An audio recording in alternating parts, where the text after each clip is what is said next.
Bonjour à tous et à toutes. Est-ce que tu peux nous parler du magnétisme et nous dire pourquoi les gens viennent te consulter? Les gens viennent me consulter pour différentes problématiques. Des problématiques genre stress,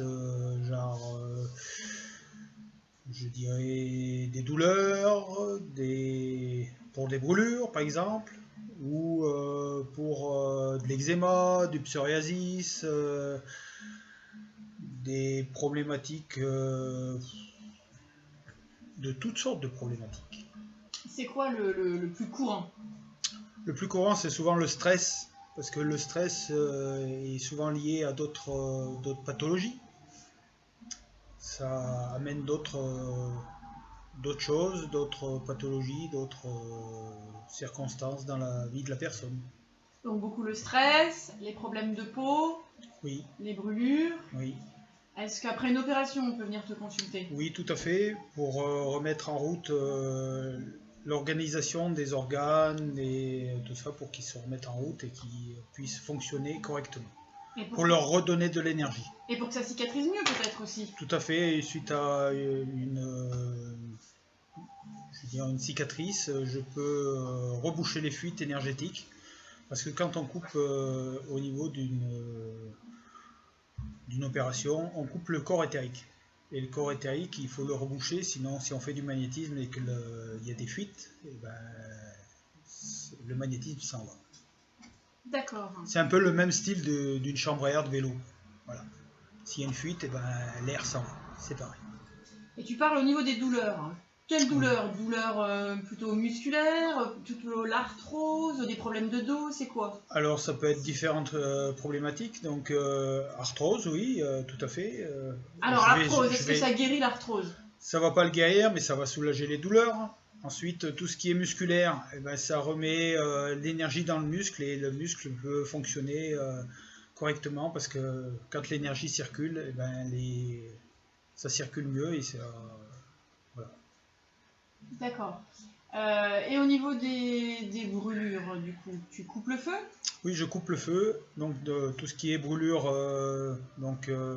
Si quelqu'un se brûle, mettons avec une casserole d'eau. Oui, une casserole d'eau. Au niveau tout ce qui est suite à des brûlures, genre rayons, tout ça, des coups de soleil, Ah oui, donc rayons, c'est-à-dire les gens qui sont en traitement, qui ont... des traitements suite à un cancer, suite à des différentes... Donc ça soulage les douleurs dues à ce traitement. À ce traitement. D'accord. Est-ce que tu peux donc du coup nous expliquer un petit peu mieux comment ça se passe quand la personne arrive? Alors la personne arrive, donc je lui demande dans un premier temps si elle a eu des opérations. Donc pour vérifier les fuites énergétiques. Ensuite, donc je vais vérifier au niveau avec le pendule tous les chakras. Explique-nous, la personne elle est plutôt assise, couchée, il faut qu'elle se déshabille, comment ça se passe? Alors la personne reste habillée et il faut qu'elle soit à l'aise, c'est-à-dire bien dans sa peau. C'est-à-dire que bon, elle est à l'aise et puis donc je la... Mais c'est plutôt assis ou couché? Alors, ça peut être... Pour les personnes qui peuvent se coucher, c'est couché. Pour les personnes qui c'est assis, ça me dérange pas. Mais c'est plus facile couché. D'accord, mais une personne, des fois d'un certain âge, qui aurait du mal à... Je peux le faire assis aussi. À se mouvoir, Oui, d'accord. parce que des fois, pour monter sur la table, c'est compliqué. Et du coup, il n'y a pas besoin de se déshabiller alors? Non, parce que le magnétisme, ça passe à travers les vêtements. Ok. Et est-ce que tu poses tes mains sur la personne? Alors, je pose pas mes mains sur la personne, je mets mes mains à environ 5 cm de la personne, du corps de la personne, sauf au niveau de tout ce qui est tête. Parce que au niveau de la tête, j'enlève des fois des choses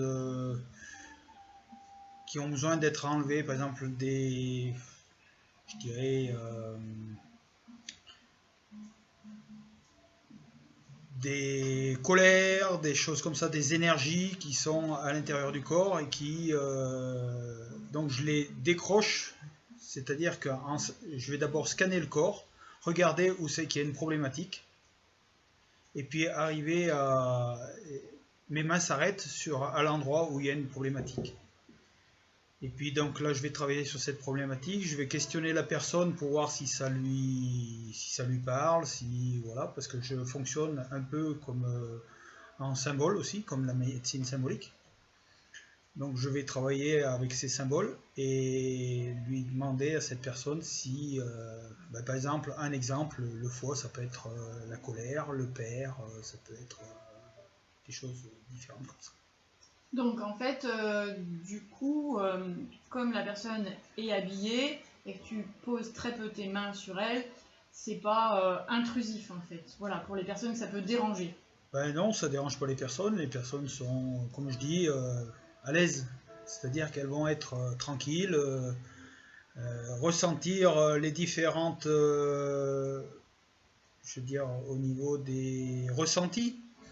Parce que des fois, quand je mets mes mains à tel endroit, la personne me dit, j'ai des picotements ici, j'ai de la chaleur ici, j'ai tout un tas de choses. D'accord.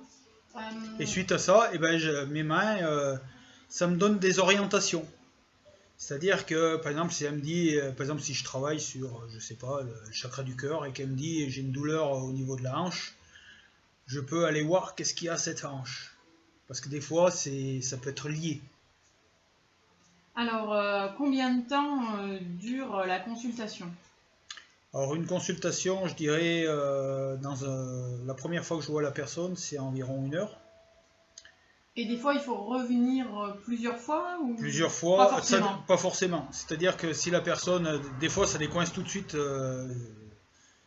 une problématique, une douleur, quelque chose, des fois, c'est radical. Et puis, des fois, c'est plus... tout dépend. Des fois, c'est plus profond. Oui, voilà, c'est ce que j'allais dire. C'est plus profond, les douleurs, des fois, sont récalcitrantes, c'est-à-dire qu'elles vont revenir, elles vont... Et du coup, est-ce que tu proposes autre chose? Alors, je propose aux personnes, pour aller plus loin, un soin en médecine symbolique. Donc ça, je le réalise avec Marjorie, ma femme. Et donc, on va aller chercher le pourquoi il y a eu cette problématique. Parce que des fois, par exemple, un psoriasis, je vais le traiter, je vais l'atténuer, je vais enlever les plaques. Mais des fois, ça revient. Alors, ça peut être des problématiques de lignée, par exemple. De lignée familiale. Parce que, par exemple, le père, le grand-père, l'arrière-grand-père ont du psoriasis. C'est transgénérationnel, quoi. Ça se répète de génération en génération. D'accord. Donc là, après, pour la médecine symbolique, on peut inviter les gens d'aller sur le site de médecine symbolique de Rose et Gilles Gandhi aussi, pour avoir plus de renseignements. Tout à fait. Sur le site de Rose et Gilles Gandhi, il y a des vidéos sur YouTube, il y a des interviews sur Radio Médecine Douce, il y a enfin toutes sortes de choses. Ou aussi sur ton propre site. Ou sur mon propre site. Qui s'appelle le chemin de l'âme .site123.me. D'accord. Bon, bah écoute, merci beaucoup Denis pour toutes ces précisions. Merci à tous et à toutes de m'avoir écouté et de m'avoir suivi. Et à très vite. À bientôt. Au revoir.